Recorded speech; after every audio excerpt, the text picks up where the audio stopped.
Welcome to Truth Telling with Elizabeth D'Alto, the podcast dedicated to focusing on the truth that is always evolving within us and around us, where we explore the potentiality of truth as a highly esteemed value at a time in history when most people have more on their plates than any one human should. If you're new to me, full expression is my jam. Some words people have used to describe me range from speaker, trainer, coach, healer, writer, spiritual advisor, teacher, podcaster, and someone even called me their soul Sherpa once.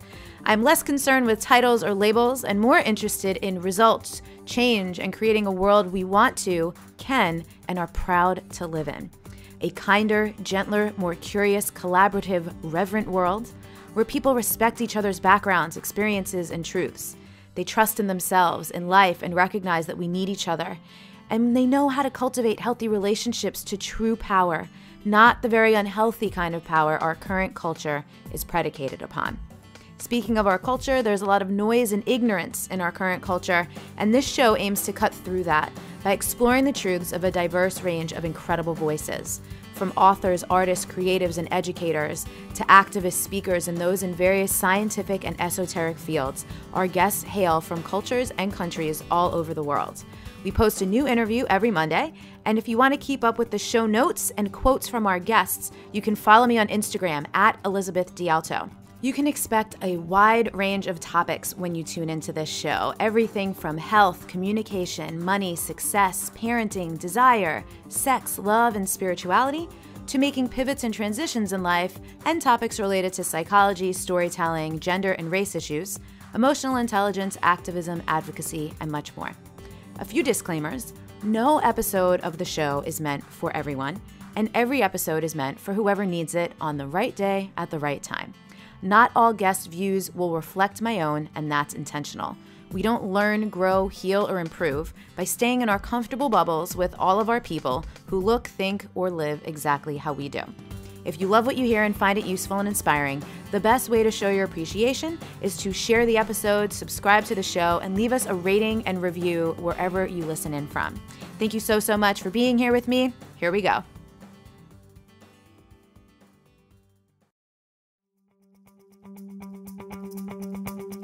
What's up, everybody? This is episode number 250 of Truth Telling with Elizabeth D'Alto. I am pretty sure today's chat was my favorite conversation on the show to date. Not just because it primarily focuses on sex, but because our guest, Marcia Baczynski, is really brilliant at what she does, and we address things that most people simply don't talk about or receive education on. Marcia's big truth was that she can change her mind. And from there, we explored what Cuddle Parties are. She's the official co-founder. We got into navigating boundaries, consent, preferences, and assumptions in sex, gender, heterosexual, and non-heterosexual dynamics in love and sex. And we talked about power dynamics. This is something I've been really wanting to explore on the show. Specifically, she helped us understand why people may or may not feel obligated to say yes to things they're really not okay with sexually, and how to stop doing that. She also introduced some great concepts like desire smuggling and the difference between consent and permission. And you all know how much I love distinctions between important things like that. So this is one to listen to more than once. Definitely share it with your friends. Use this as a conversation piece with loved ones. Enjoy this. And just a couple of announcements for you. I have a new workshop series. It's called the Art of Workshop Series. There's 3 workshops in the series. You can take one of them, you can take all 3 of them. We have the art of true power, the art of boundaries and courageous communication, and the art of unconsuming. So all of the information for those is at thetrustassessment.com/workshops. Now, there is a prerequisite. You do need to take the trust assessment, and you do need to upgrade to the advanced report in order to get the most out of those workshops, because we'll actually work with your specific trust scores. We'll look at where your scores are highest and where your scores are lowest to really make sure during those workshops that you get the most out of it and you know exactly what tools and practices and advice and insights that you can apply to your own life to get some progress and make some change in your behaviors and your habits or things that are not going the way that you want them to go. So check out those workshops at thetrustassessment.com/workshops, and let's get into today's show. Marcia, I'm so excited to have you here. Everyone, especially today, I'm excited to explore a conversation around consent in relationships, in sex, in all kinds of contexts. But there's one question that I start everyone with, which is, what's a truth that's having a big impact on your life right now? Oh, the one that's super up for me right now is that I can change my mind. Oh.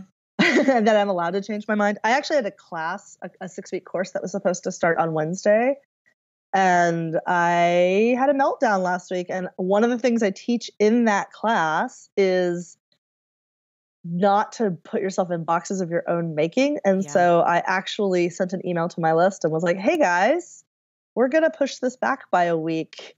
And everybody was great with it. And I didn't know how they'd respond. And it's been so taking my own medicine, because this is something that I've believed and I've taught for years and practiced in a lot of small ways, but it was a bigger thing to push a class back by a week. And it was like, oh gosh, is everyone going to hate me and all of that? And it's been great. The feedback's been fantastic. Isn't that cool? So I've had things like that happen in my business a handful of times over the last few years. I'm sure there's people listening to this who've been on the receiving end when I've had to do something like that. And truly the only responses I've ever gotten are, thank you. Like, you know, I appreciate you having boundaries. Thank you for demonstrating self-care and things like that. Because I think so many people think, especially it's different and it's definitely harder when someone has paid you money for something and you need to switch. It's almost like there feels like this extra obligation when someone is paid for something. And at the same time, it's still the highest choice, because if you would have tried to show up this week, it would have just been so much lower quality than you like taking that extra week to regroup yourself and then coming in fresh and ready, right? Totally. That's exactly what it was. I was like, I want to show up. I want to be awesome for my students. I want to like be present. I want to give the best that I can give. And I was like, let's just push it back by a week. It'll be fine. And they get a bonus call. So everybody wins. Yeah. And it's so counterculture, but it's so even that is like part of the teaching, because people realize I can do this. I get those messages a lot too. People are like, oh my God, thank you for giving me permission. Totally. Yeah. Yeah. Amazing. Thank you for sharing that. Always, always, always a good reminder. And for some people listening, probably a great revelation and epiphany that you're allowed to do things like that. So if we could dive in around the consent thing, here's how this came up.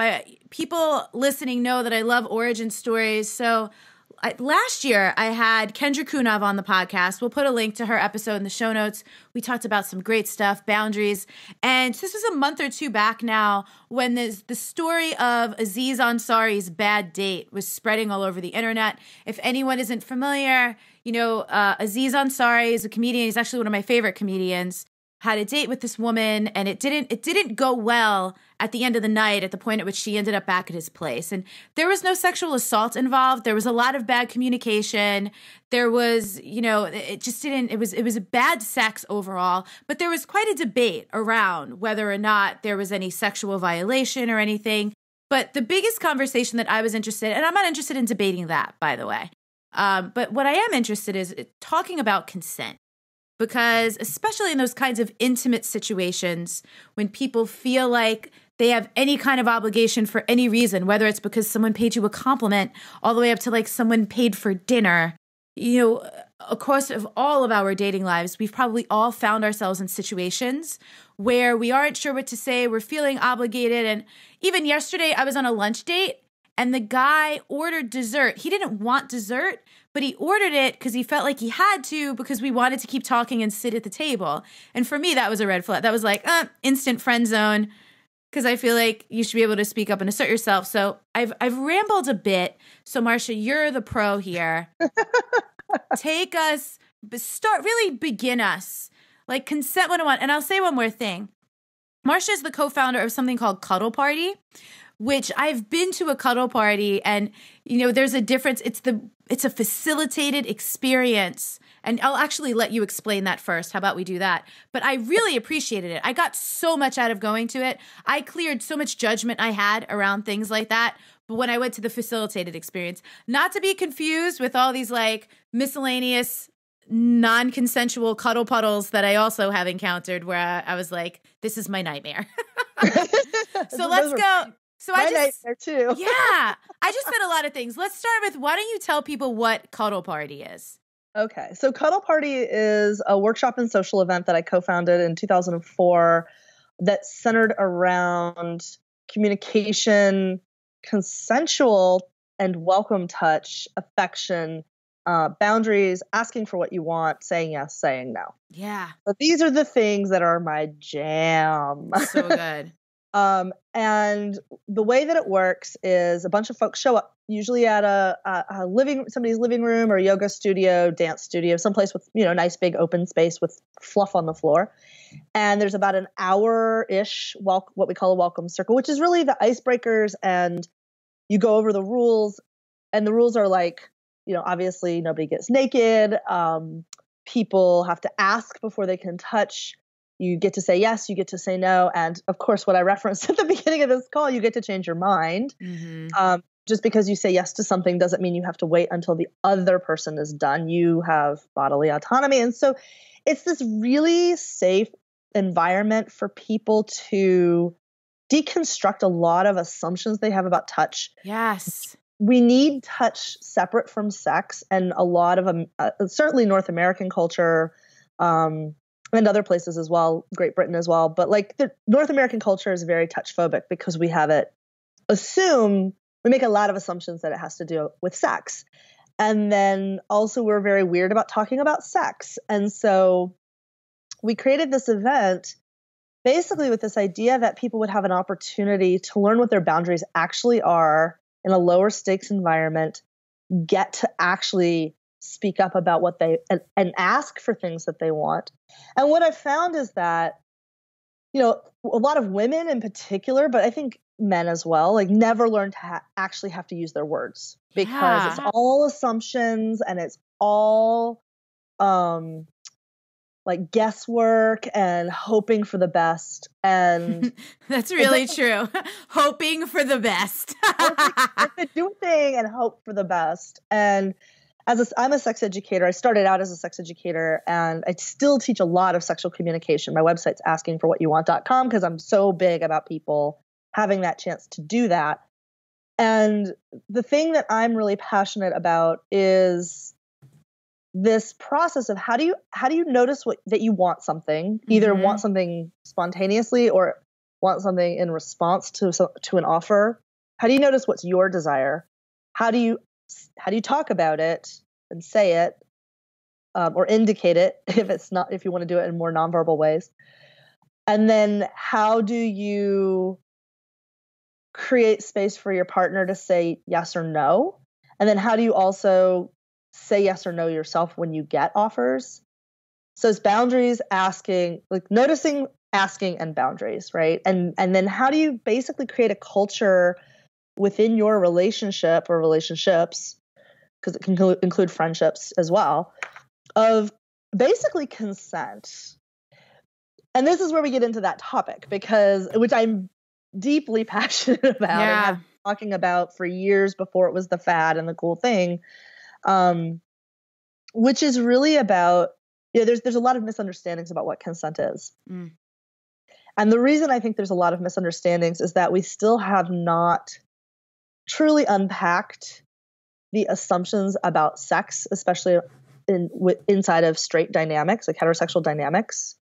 There's an assumption that the man makes the move, and the woman's job is never to initiate anything on her own. It is only to be in response to whatever the man puts on the table. Right. So she's the gatekeeper. So there's this myth that like women have the sex and men are trying to get the sex. Right. And her job is to be the gatekeeper, but she doesn't have any desires of her own. Right. Mm. And that's such an archaic idea. It's so old fashioned, and it's also inaccurate. Like we know from the research that we can actually get funded to do that the ideas about what men and women want in sex are really, the stereotypes are a lot more different are a lot further apart than what the reality is. Yeah, this is an amazing, amazing point. I've been in relationships for sure, and I know that common stereotype is that men want sex more than women want sex.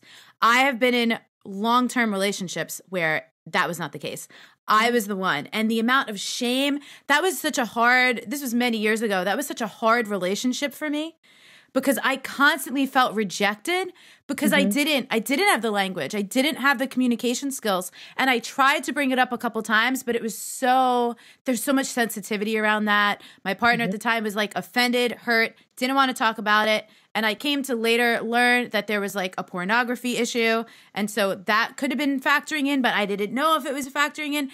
There was so much nuance. And you're right, like just so much assumption, shame, things we don't know what to say, how to say it. It's so, I guess, messy and sticky is the way to put it. It is. And the messages we get, we carry them around. We have all these beliefs about how men and women are. Yeah. And it's been through a lot of my work with my queer clients, my trans clients, like, wow, have I broken all of that apart, right? By getting outside of that set of assumptions. But it really boils down to your sexuality is yours, your partner's sexuality is theirs, and those are the people in the relationship are the only two people that really matter as far as that goes. So if you are happy, like reading books in bed every single night and you never want to have sex, great. Like that's how you want to play together. If you want to like tie each other up and spank each other and, do that, great. Like that's fine. If one of you has a really high sex drive and one of you has a really low sex drive, it's about finding a way to make that work. And if you can find a way to make it work, it doesn't matter if it fits the stereotypes. Right. So when it comes to consent, the big misunderstanding that I think a lot of people have is that it's about permission. Yeah. And it's usually about a man trying to get permission from a woman. So the problem with the traditional model of getting permission is that, she feels pressured. He's always having to ask, and there's not actually space for her desire to sort of arise, for her to like take the lead. It becomes very like guessing game, and there's just a ton of assumptions that go into play about that. And the model of consent that I really like to put forth is a model of agreement rather than permission. So moving away from there being a gatekeeper, moving away from there being an authority that has to make the decision about whether or not we're having sex, so that she doesn't feel pressured, he doesn't feel like he's chasing. And obviously, if you're in a same-sex relationship, you can substitute the pronouns, but the gender dynamics are very pronounced in heterosexual dynamics. So the new model of consent and what I think consent actually is an agreement about how we're going to play together. Yeah. And this may sound really, really daunting until you remember you knew how to do this as a kid. Like if you think about kids on the playground, they're like, let's play tag. You be it. No, I don't want to be it. You be it. Okay, I'll be it. And then they just run and play. Like they just have a quick negotiation. Yeah. And then they go play. And there's some rules about the game. They know. And then they kind of also, if you watch kids play, they like change the rules as they go. Yes. And they're like, no, you can't do it like that. And then they're like, okay, fine. And sometimes they fight and then they make up and it's fine. But as adults, sex is this like thing we're supposed to have all figured out. And like we have all this shame and we have all this story about it. And we make ourselves wrong. We make our partners wrong. We think that there's a normal, which by the way, I hate to inform you, there's very little that's normal. Like even the things that are fairly common in sex are not remotely universsul. Yeah. So whatever you're into is really just about you and your partner figuring out if you both are into the thing, right? Like if neither of you wants to play tag, you go find a different game you want to play. Yeah. So it doesn't have to be, okay, let's fill out this form and have our lawyers look it over. That is not what I'm talking about because that's a permission model. And that's this yucky, like hyper formal thing. However, we don't have skills. And this is where something like Cuddle Party is great. A lot of the workshops I teach skills on this. There's a bunch of articles on my website. There's actually a course I teach too on my website. You can find that on bedroom communication skills. But the idea is that you can actually practice these skills of creating agreement about how we're going to play in lower stakes situations. Then when you're in the bedroom, you have them. Yeah. You know how to ask for stuff. You know how to say no. You know how to say yes. And you can just play. And the thing about sex is really the adult form of play. And so when we make it permission based, you remove so much spontaneity, you remove so much fun. And by making it something that we're not allowed to talk about, we also remove a lot of options of what could be available to us. Yeah. So this is a really important point that I want to ask more about is, and this is, I told you before we started recording, I just recently started dating again. So I'm noticing, whereas, in my last relationship, my partner and I, we had like great communication around like we could talk about anything. We could bring anything up. That was a really awesome thing about that relationship. And so, but I'm noticing with new people, I have a lot of these communication skills and they don't. And that's not to like, there's no superiority. I'm better. It's just like I've practiced a thing that someone else hasn't practiced. And I even notice in myself, who's awesome with boundaries, not pretty good at not caring what people think, a total resistance and a reluctance and a hesitation to even bring up a conversation. Because it's like, well, is this going to kill I like this thing that's happening. Is there a risk of like destroying the thing by even broaching a conversation? But it's more important to broach the conversation. It's a worthwhile risk. It's an important risk, I feel like. So even that, like, I'm sure that's common as well. People being like, I don't even want to bring it up because I don't want to ruin the thing because the person might freak out if I have the conversation. Totally. And this is, especially in a new relationship, this is something that I really advise people to think about hard is what foundation do you want to build the relationship on? Exactly. So I totally get that. I have that happen. I'm like, I meet new people, whether it's a romantic thing, a sexual thing, or just even an intimate friendship kind of a situation where I'm like, oh, you're super cool and I want to be friends with you. Do I say that out loud? Right. Do I come off as like weird and desperate? But I have this desire and I want to share it. Yeah. So it is this real dance. And I've found often that some people respond with, oh, thank God that you said something. And it creates an opening. And some people get scared off. And my philosophy at this point is if people get scared off by open conversations when you're starting to date, dead in the water. You really don't want a mortgage with them. And you really don't want children with them. And you really don't want to be like aging with them. Yeah. It's really true. Because those kinds of things are hard. Like the business of being in a relationship is having to navigate a lot of complexity in life because it's not all sunshine and rainbows, right? So those early conversations where you can bring something up about your preferences or how do you say like, I like what's going on and I'd like this adjustment. That's continuing creating agreements like, oh, this is good. Like, here's some positive feedback. So another mistake I see people make in their sexual communication, which I think also because we have this sort of permission-based, like assumption-based model, is that a lot of people just criticize. Right.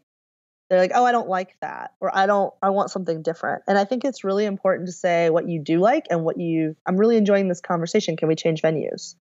Rather than can we get out of here? Yeah. Right? Because you want to continue the conversation. Like say why, say what you want. And this is a really tricky thing because desire is vulnerable. And the thing I think with consent, creating agreements, quote unquote, getting consent, again, sort of is that permission model, but like creating agreements about how we're going to play sexually is that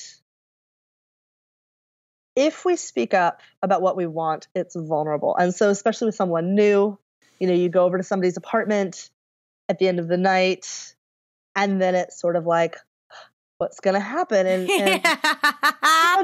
saying like, it doesn't even have to be complicated. It's like, oh, I need to be out of here by midnight or, like just like, I'm really into you. I'm coming over for a drink and I'm not taking my clothes off tonight. But so if you want me to come over only if I'm going to take off my clothes, like, let's save us both some time. Yeah. Right? I love that. Just kind of just like, putting out there your boundaries and also your desires, not just your boundaries. And I think for men, they're taught to put their desires out and women are taught to put their boundaries out and everyone needs to do both. Yeah. And I think in general, man or woman, there's also so much shame around even having desires sometimes.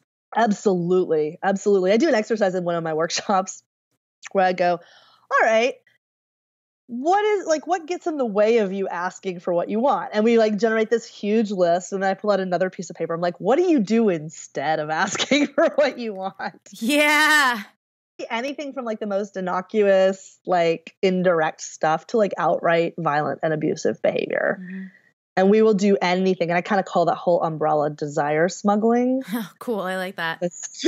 and we sneak our desires in and hope for the best. Yeah. You Which know? It's so passive aggressive, which is so manipulative, but it's not necessarily for some people, it's not like a malicious manipulation. It's just like you said, it's like just sneaking it in there and hoping it for the best and hoping for the best, because it is so vulnerable. So it's so fascinating. And I think this is such a unique, in the context of sex, it just adds so many dynamics and so many layers as you're speaking to. You are listening to Truth Telling with Elizabeth DiAlto. Today's guest is Marcia Baczynski, and we are talking about love and sex and relationship dynamics and consent, permission, assumptions, all kinds of juicy things. I wanted to take a break here to give you a few show-related updates. One of them being, if you are someone who watches the podcast in iTunes, this will be the last official episode that you can watch in iTunes. We are not doing away with the video podcast, but from now on, we will only be posting them on YouTube. So head on over to youtube.com/Liz DiAlto and make sure you're subscribed over there so you can continue to get the video podcasts. The YouTube channel was one of the only things, by the way, when I started going by Elizabeth, that I couldn't change from Liz. And with hundreds of videos on there since 2011, I really didn't want to start from scratch. So again, the YouTube channel is youtube.com/Liz DiAlto. The second thing is this, over on my Facebook page, which is facebook.com/Elizabeth DiAlto. On April 26th, I'm going to start a weekly Truth Talk Facebook Live series where we dive in around the week's interview. We're just going to geek out together, talk about what you liked, your points. If you have some questions, depending on what they are, I may or may not answer questions because I obviously can't speak on behalf of the guest, but we're just going to be diving in and really seeing how we can get the most out of these episodes, share and explore and integrate what we're talking about here. So make sure you're also following over at facebook.com/Elizabeth DiAlto. I am really looking forward to connecting with you all, to geeking out on the episodes, to talking about what's coming up for all of us as we explore and embody the truth that is within us and around us, and always, always, always developing, expanding, growing, and changing. So those were my announcements. Back to the show. So I'm curious for anyone listening, and I'm so happy to have someone here who has worked with clients and has experience and can speak to, what are the difference? So we're pretty clear on what like the assumptions and the model is in heterosexual relationships, but for homosexual relationships or trans relationships, what are the big differences? Well, one of the biggest differences, and there's research that bears this out, is that because there's no assumed gender roles in most same-sex relationships. I mean, sometimes you get like butch femme dynamics, but like for the most part, there's not a clear assumption about who's going to take the lead, who's going to do what, who's going to ask. Men and women who are in same-sex relationships have to learn all of the skills, and there's just less assumption and more stuff has to be explicit. Oh, cool. So, for example, like among gay men, right? I think I don't have the current statistics on this. This is a bit of an old statistic, but I read about 10 years ago that only about 30% of gay men engage in anal sex regularly, right? And in straight relationships, it's like, oh, putting your penis in something is the definition of sex. Right? Like that's how you know that the sex has occurred. And then you have women who are in relationships with women. I'll give you a minute to recover from that. No, just keep people. I'm gonna do this. Like I love laughing, and it's just like so people are listening to like Marcia's face that you made when you said the sex has occurred. It was just the delivery was so good. You just keep talking. I'll giggle. Yeah. So then like, okay, well that's a super, super common assumption about straight sex is that everything that is not penis and vagina is not sex. Yeah. The only thing that counts as sex is if a penis goes in a vagina. But then I'm looking at gay men. I'm looking at queer women. I'm looking at people who are into like super kinky stuff and what they consider sex, and they can have orgasms off of, other intense sensations. And I'm like, I'm pretty sure that lesbian who's never slept with a man but has had like 5 girlfriends is not a virgin. Right. Like there's so many other ways, and the dropping of assumptions. And what I also notice with gay, bi, trans, lesbian, queer relationships is that there's less assumption also about what people like. You have to have more conversation about what do you like. Also, because especially like with trans stuff, there's a lot of body dysphoria. It's like, I'm not even going to assume what you call your body parts. I'll say like, what do you like your chest to be called? Or what do you like your genitals to be called? Like, tell me what you like. And and I think everybody would benefit from having those kinds of conversations. Cause like, how many times have you been with somebody and they use a term for a body part? You're like, God, I hate that term. Yeah. This is an amazing point that I've never even thought about before. It's such a good call. Like there are, just for whatever reason, there's some terms if people use with me, like I would find it either a turn on or degrading. Like I'm quite sure no man wants me to call his penis your wiener. But I don't know. There might be. What do you prefer I call this? And if someone was like, I'd love for you to call it my wiener, I'd be like, okay. Yeah. I don't know if I would then want to do that. Right. Well, that's why it's an agreement, right? That's why you create an agreement. It's like, okay, well, I'm not going to say that. So what else you got? What else you got? Yeah. So like words you're comfortable with, words your partner is comfortable with. The overlap is the place. That's the sweet spot. And that's where you have the agreement about how you're going to play. Yeah. Yeah. So thank you.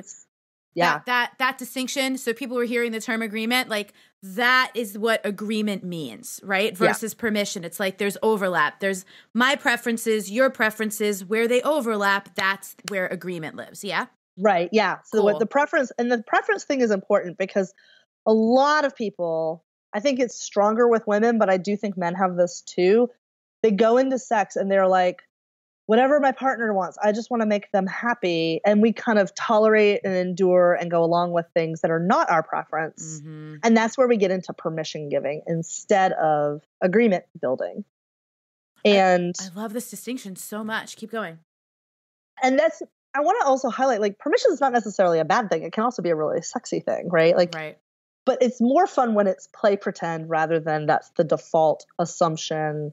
Like, you can just do stuff to my body that I'm okay with. You have permission to do anything that I don't find totally despicable. Like, that's not hot sex. Oh, man. So again, there are sometimes these moments when a person says a thing and I just know people are listening or watching are going to be having one of those moments where like your life in the context of whatever we're talking about flashes before your eyes. And I also want to acknowledge that because we're talking about sex, it could be traumatic stuff and it could be really triggering stuff. So if you're having a moment right now, always remember you could press pause, you can come back. Like, please take care of yourself. Don't push through the interview because it's good if you're having a reaction to something. I just want to always remind people of that, because even me, like, I'm having a couple of shameful memories pop up. I don't have big sexual trauma in my life, but the fact that that's popping up for me, I'm sure it's popping up for others. And I just really, really want to remind people, like, please take care of yourself. Do whatever you need. Send me an email, send Marcia an email. There's always links. Like, if you need anything, we're here. So keep going. My public service announcement is over. I lost the thread, but that's a super important point. And, You were saying the thing about something crosses over into permission giving because, oh, well, this is the thing I find the least despicable. Okay, you could do that. Yeah. Yeah. And so, I mean, and that's also like, for some of us, that's a survival technique too. Like, that's how we get out of bad situations is we find the least awful option, tolerate it until we can get out. Yeah. And there's nothing wrong with that as a survival technique. It's just not where we want to live our sex lives when we have choice. Yeah. And I never want to make anybody wrong for not always being in the pleasure. And like, life is complicated. Life is super complicated. But also when we ask, and this is where I think I get on my soapbox. One of my least favorite questions in sex is this okay? Why? I hate this question. Okay, there's a number of reasons. One, what the hell does okay mean? Yeah. Does okay mean you can put up with it? Does okay mean do you still love me? Does okay mean like it's maddeningly vague of what okay means.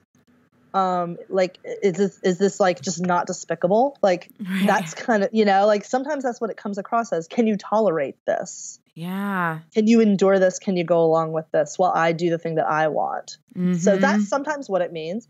And sometimes what it means is I actually don't know what you want and I don't know what else to ask. And so I'm going to ask a yes or no question. So then it's a yes or no question about something. And how many fights have I, as a coach, had people recreate for me that ended in, well, you said it was okay. Wow. I'm sure that's another one that people Right? are like, yup. Right? So I hate that question with the passion of 1,000 fiery suns. It doesn't mean that I don't also ask it from time to time, but when I catch myself asking, I go, hold up. What I actually want to know is, does this work for you? That's or is better. this good for you? Or does this fun for you? Because that's a much better question. It's not a permission question. Is this okay lends itself to permission. And I think it's really important. One thing I wish men understood more is the ways that women are socialized to comply and go along with. Yes. Thank you. Power dynamics. Power dynamics. So the question, when a man asks a woman, is this okay? It reinforces this power dynamic. Even when he doesn't mean it, even when he would be horrified to find out that she was just going along with something. Right. Like the number of men I've talked to who've been like, I didn't know she didn't like it. I asked if it was okay. Right. Well, we don't know what okay means. Like it could mean so many different things.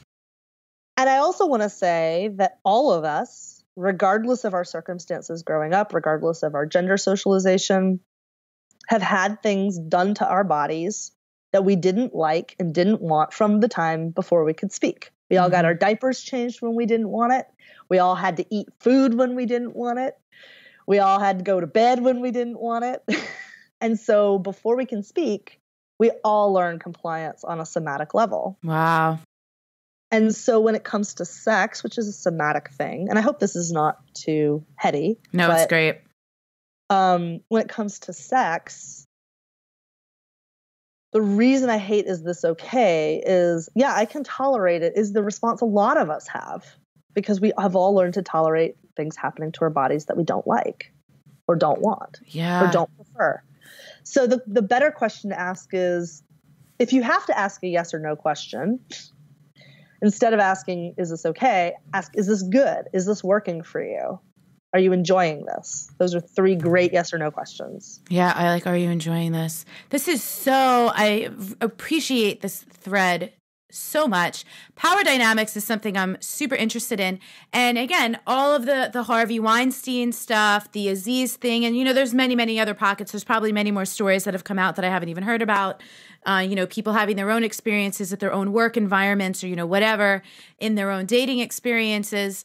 The power dynamics aspect is something I find so interesting. I actually had a little bit of a heated conversation with a male member of my family this is a person who not only would he never violate a woman in any way, but he would be the person that if he walked in on a thing, he would beat the shit out of the guy, So that kind of, I share that to just give you a sense of this person's values. But he had no concept of power dynamics. And he was like, I don't know. I just don't believe what a lot of these people are saying. And I was like, well, first of all, it's not yours to believe or not believe. But his reasoning is this person grew up surrounded by a lot of powerful women in his life. His influences, his dad wasn't around, so he was raised by mother and aunts and things like that. And so a woman not speaking up for herself was an anomaly for him, just not what he was socialized to. by his upbringing. And so he's like, I just don't understand, like, why wouldn't they say something? He didn't get, like, that compliance thing, how women are socialized to comply, especially to a man or to an authority figure. He had no awareness around that. Often for our safety. And I think that's the other piece that people don't understand, is that it's not like, oh, women are socialized and if they don't do it, there's no consequences. Often there's a threat of violence. There's, a threat of losing access. There's a generations of economic disadvantage that we're undoing, and et cetera, et cetera. It goes so deep. Did you happen to read or come across the Salma Hayek article that she wrote for the New York Times? I did read it when it came out. It was a while ago. That, for me, that was so, I think that should be required reading if anyone doesn't understand this, because she kind of went into the questioning and the thought process around, like, the access, like what you're talking about. It was like this project they've been working on. In some cases, so much money has been invested, so much labor, so many work hours, so much production. And for her to speak up about a thing would have not just wiped out all of her own labor and investment of time, energy, attention, talent, and gifts, but crews of people. So this like responsibility, this burden of, if I speak up, I could not only lose things for myself, but I could risk things for others. It's so much more complex than just, why didn't you tell anyone this was going on? Right. Yeah, especially when the person you're trying to talk about is Harvey Weinstein, who has a reputation already for being a giant bully and has not been able to be taken down by prosecutors who have tried. Like, that's what she was up against, right? That's the context of what she was swimming in. Millions of dollars. And it doesn't have to even be millions of dollars. It could be you just trying to put food on the table for your kids. Right. Like, are you going to sacrifice that? Which is it? Is it going to be your kids don't eat, or you put up with this horrible behavior, right? So I think it's really important to acknowledge that people are generally doing the best they can with the resources they have in the moment. Right. And when anybody who's been victimized is victimized, they're doing the best they can with the resources they have in the moment. Yeah. And someone else is taking advantage of their lack of resources. 100%. I want to have this woman on the podcast so bad, and I might mispronounce her name. Her last name is Jayaraman, and I'm forgetting if her first name is Saru or Sanu. Like, in my brain, I'm not seeing if it's an R or an N, but she is the founder or co-founder of an organization called ROC, and what she works on is getting minimum wage for restaurant workers nationally passed across the board. Like, I know we have it here. I'm in California. Where are you? I'm in California. Okay, cool. So it's here in California, and because they've actually done studies that sexual harassment decreases by 50% if someone is paid the minimum wage, because then they're not relying on their tips. And this goes to exactly what you're just talking about. If someone is a restaurant worker and the only way they're supporting and putting food on the table for their family, and they're relying on these tips, they are going to feel like they have to endure or tolerate horrible behavior from customers, because otherwise they can't pay their friggin' bills. Exactly. And so I think when we look at these, the consent conversation in a partnership situation, in a romantic sexual situation, ideally it's between two equals, or it's at least between two people who can acknowledge their power difference and like work to bridge that difference. Yeah. Which sometimes can happen. I mean, I've seen that happen. I've seen couples who've had massive power differentials like really work to be aware and like talk about it. To create those agreements about how we're going to play. But there are often so many unspoken power dynamics at play. And especially when you get outside, I mean, there's inside of romantic relationships, absolutely they can be in place. But when you get into like strangers and money and, projects and the ways that people in positions of power, and I don't think this is a man-woman issue, I think this is a power issue. Mm-hmm. If more women had more power, we would see more abuses of power by women. Right. The reason it seems like it's all men is that men have more power. Yeah. There's nothing inherent to women that make them less likely to abuse power. They just don't have as much. And I've seen plenty of cases of women abusing power as well. And they may do it in different ways, but it still happens. That being said, it gets tricky when money is involved, and it gets tricky when there's sort of an expectation of, well, that's part of your job is to put up with my bad behavior. And I think as the culture has shifted, we're having an uneven culture shifts. So people, like your family member, like I grew up in a family of powerful women. Like, how could this be? Well, the culture in California is not the culture in Kentucky on like a lot of axes. So, and the culture between, racially, class wise, inherited money versus new money. Like there's so many different subcultures basically. And we're in the middle of a very uneven revolution. And so it's really hard, I think, for some people who do tend to operate inside of fairly egalitarian contexts to really understand how much power differential there can be in a restaurant situation or in Hollywood, especially when you have somebody who's like Harvey Weinstein, who's making so much money for so many people. What, do you want to be the little woman that takes all of this down? No, you don't want that. Right. Yeah. You just go along with this. And this is fascinating because I grew up in New York. I grew up on Staten Island until I was 13 years old. And I went to high school in Pennsylvania. But then I was in college in Baltimore. I lived outside Washington, D.C. for a while. I've spent the great majority of my life in urban environments. And especially like on the East Coast, not just urban, but like kind of urban and integrated. It's not, since I moved to California and realized how there could be like diverse pockets, but it's pockets. It's not integrated. It's not like you walk out of your house and you're going to see everyone today. I was recently in Oakland and I was like, I felt like I could breathe bigger because I'm like, Oakland, all of the people on one block. Like I cried. I was like, oh my God, I didn't realize how much I've been starving for this. It's been a rising for me, but until I was like back up in it, and I go back to New York, but it's just New York is different. But I was having a conversation with someone yesterday who he grew up in Brooklyn, and he's African American. He's actually not African American. His family is Jamaican, and but and then his dad remarried someone who's Hispanic. So many different cultures, literally the melting pot, right? When you grow up in the melting pot, it doesn't occur to you that not everywhere else is the melting pot. Yeah, and then you step out and you're like, oh my God, there's ingredients everywhere. Yeah. Like pockets of ingredients. It becomes more of like you're in the grocery store, not the melting pot. And there's different aisles and separate things. And it's so wild to then watch how the things interact with each other. Like when I got to college in Baltimore, I was with some people who grew up in like very white areas, white suburbs, private schools, who would be like crossing the street when a black person was walking down the street. And I'm like, what the hell are you doing? Like, what's happening here? So even like these dynamics that you're speaking to, I'm so glad we're having this conversation and we're spanning across a few different contexts. So it can really be landing and clicking for people that there's so many factors. So when we go to have these courageous conversations, this is why we mess up a lot, because there's like dynamics everywhere that so many of us have just not experienced yet. And there's no chance that we know better until it smacks us in the face. Yeah. And I think this is a similar thing about how we make assumptions, right? Yes. And I have a sort of similar upbringing. I grew up in the Deep South, where it was still very culturally segregated.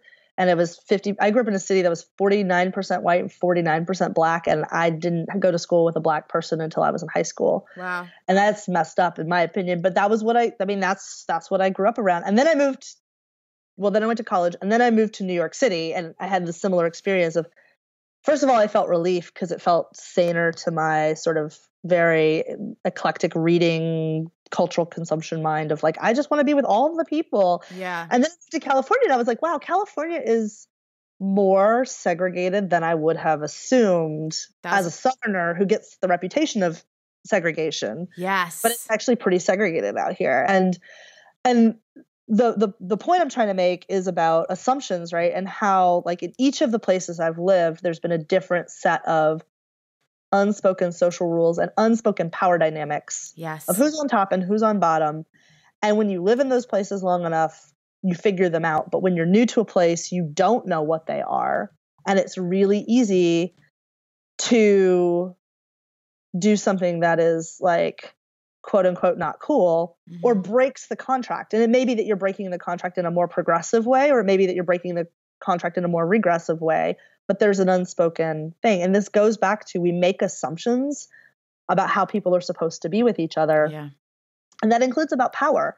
And it can be very disturbing to people when someone upsets the apple cart on power dynamics. And that's what we're in the middle of, this whole Me Too moment. The reason it's so emotionally upsetting for people isn't just that we're hearing stories after story after story of sexual violation and assault.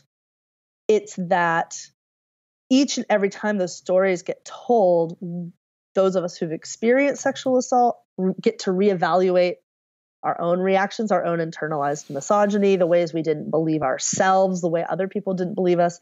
And the apple cart's being turned over because there's a shift in the listening of the world. Like the world is listening in a different way. And that changes the context of our experiences, changes the context of, oh, that thing I thought was okay. And I think this is, again, I don't want to debate the Aziz Ansari thing, but the reason I think that article hit such a chord is that everyone is using it as a filter against their own experiences and going, was that okay? Is that not okay? And also, and this is where the okay thing is such a messed up standard. Yeah, another place where we can say okay is not the appropriate evaluation of a thing. It might not be illegal, and it might not be even it might just be bad sex. But if okay is the standard that we're holding ourselves to, then we're going to have a lot of bad sex. Mm-hmm. If we're holding the standard of, that didn't work for me, can we talk about it? Or that I needed something different to happen there. Yeah. Like when we can actually talk about whether it's pleasurable, whether it's working, whether it's enjoyable, rather than whether it's okay, then the conversation is a different conversation.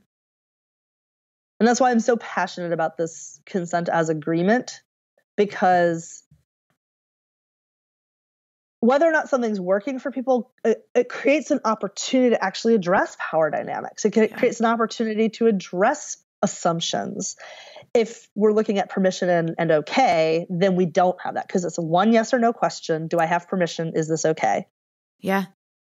Maybe it works out. Maybe it doesn't. And I find this reflected in the conversations, right? So I had posted a thread about it, and I set the context, and I always put, whenever a conversation has potential to be triggering for people, I'm like, here are the rules for engagement.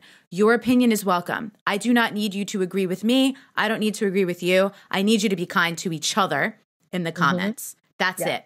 And if you cannot be kind, if you can't just be clear and share your thing without attacking another person, you can't play here. Because that's not what we're here for. We're not here for debate. We're here for healthy dialogue and discussion, because none of us have this shit figured out. Right. I'm a professional, and I'm still figuring this shit out. And there's no like hard and fast like rules or procedures. Like there's certainly more effective proven ways of like communicating and talking things through, but there's still, because of all the variables, there's just not really right and wrong answers. And so what was interesting about the Aziz Ansari situation, I thought, was one of the debates was it assault or was it just bad sex? And then there were the people going, this girl should have kept her mouth shut because this is undermining the Me Too movement. And that is something I actually really disagree with, because I'm like, everyone gets to talk about their experience. It doesn't, like, one person's experience can't ruin a movement. It's like in terms of race, when people say, well, this person is setting us back, like when a woman does something and women are being like, well, she just set us back till the night before. No, she didn't. And that's also not a fair thing to put on one person's shoulders, you know? Mm-hmm. Yeah, and I think there's a really tricky thing, because we're really bad at talking about pleasure in our culture. We're really bad at it. Yeah. And so one of the challenges of the whole Me Too movement is like, there's this debate about, is it about addressing sexual assault, or is bad sex included? And if we don't include a conversation about pleasure, then we can get stuck on that dichotomy. And the thing that I want to put forth is that if we're focused on how people can have good sex, like sex that's good for everyone, that's pleasurable for everyone, both of those questions resolve themselves pretty quickly. Because the focus is not on avoiding criminality. Right. Like, that's a terrible standard. Like, avoiding criminality, like, seriously, y'all, like, aim higher. Yeah. You know, aim higher than okay. Aim higher than avoiding criminality. Aim for good sex. If you're aiming for good sex, not just can you have sex, what can you get away with? What can you tolerate? If you're actually aiming for good sex, all of these questions start to handle themselves, because it's like, oh, well, that wasn't good sex. What made it not good? Well, either it was a miscommunication. Okay, great. We go work on our communication skills. Or it was a violation. Okay, great. Let's figure out what the hell happened so that doesn't happen. But then we don't have one taking away from the other, because the goal isn't avoid criminality. Right. The goal is have good sex, have pleasurable sex, have sex that is joyous and fulfilling and hot. Right. Like, do that. And you have to define that. So kind of like with okay, good could be a word like, okay, well, what's good? Right? Some people are attached to an outcome, like, well, we both had an orgasm. Okay. But some people understand orgasm differently than others. Does that mean climax, or does that mean a pleasurable experience? So, you know, for people listening, this is vulnerable stuff because we don't have the tools. We don't have the training. So thank God there's people like Marcia in the world who are giving us the tools, giving us the language, even scripts. Like I was going through her website. This is important and it's amazing. And I know it's very vulnerable and I know it's very tender and I know it's hard. But the alternative is to continue with. So if we have to define good, we also have to define bad. So I'm curious, how would you define this? And so whatever she's about to say, everyone, is not a hard and fast definition. It's just her opinion. How would you define bad? I'm going to question the premise of your thing, because I don't think good sex exists in a vacuum. I think it is good for a person who's in the experience. So it is always subjective. Always. All good sex and all bad sex is subjective. Okay. If it is a good experience if I like the experience I'm having in my body, it is good sex. If I do not like the experience I'm having and it is bad for me, it is bad sex. I've been in the sex field way too long to like venture an objective answer on that. I love it. And even that, this is a great distinction. And as you're saying that, I'm actually thinking that in my sexual history, there are things that I didn't think I liked, and then tried it with someone different who maybe I felt safer with or had a different kind of connection. And then I'm like, oh, I actually did enjoy that. So what you just said just kind of opened my mind a little bit to remember again that some of the other variables to not have it is, again, subjective. Absolutely. It's completely subjective. We focus so much on activities, and it is not about the activities. It is about the experience we are having inside of our own nervous systems. And the only way you can know if the other person's having a good time is if you ask them a good question and they tell you the truth. And the good question is this good for you? Is this working for you? Is this pleasurable for you? Is this enjoyable? Well, and then there's the whole component of if they tell you the truth. Right, which you have no control over. You have no control over that. So, Marcia, this is awesome. I feel like I want to have you back and we could do it again and we could talk about more things. Totally. For people listening, I'm going to say probably by the time this goes up, this might be around episode 250. So in over 250 or around 250 episodes, this is probably one of the most important discussions we've ever had on the show, because this is the first time we're really getting into some of the nuances of a topic, sex, that is so volatile and charged and sensitive for people. So I'm going to really highly encourage and request that if you're listening to this, that you share this with people in your life. Again, being sensitive to what people have going on. People might not be ready to hear it. People might, but this is an important one to share. And again, not that Marcia is the best person in the world at having the conversation, but there are so many, she probably is.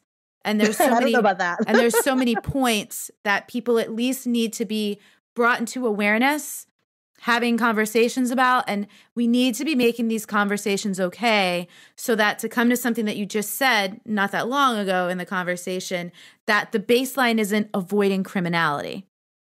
Yeah. This is one of the ways that we can be the change. We have to have the courage and the vulnerability and do the work to be the type of people that can talk about these things and that can share these things and not be afraid of what other people are going to think.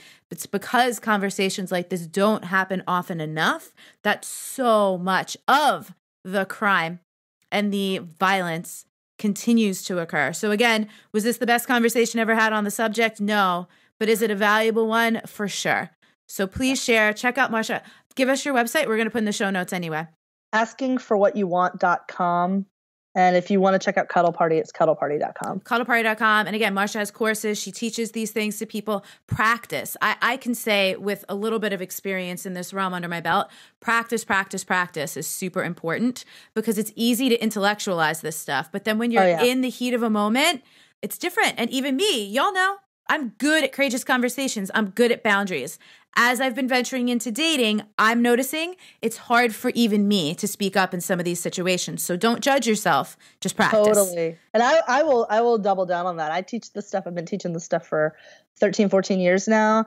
And I still hit my snags. So if you don't judge yourself, don't be hard on yourself, do practice, do be brave, do step into it and just see if you can move the ball forward. But don't make yourself wrong if you flub it up, because we all do. Yeah, and don't expect these monumental results, there will be so many mess ups to get to the better situations for sure.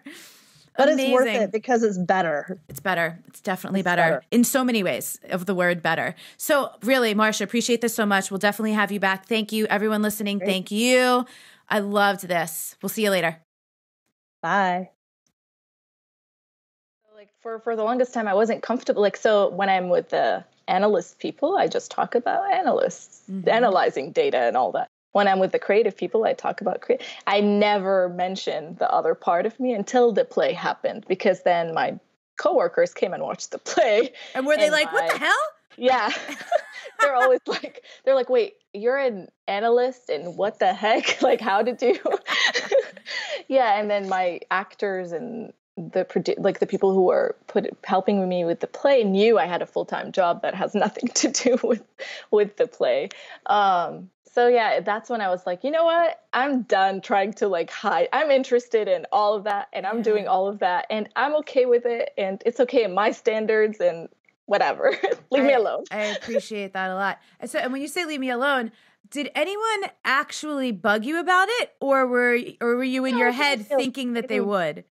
Yeah, in my head, or sometimes comments like, oh, you're doing too much, or slow down, or stuff like that. And I would sometimes think about it. I'm like, am I doing too much? Okay, yeah, I'm aware when I'm overwhelmed, and I'm aware when I need to prioritize, but I'm okay. Thank you. I'm not doing too much. I want to do all this stuff, and I'm still okay. I'll let you know when I can't handle it anymore.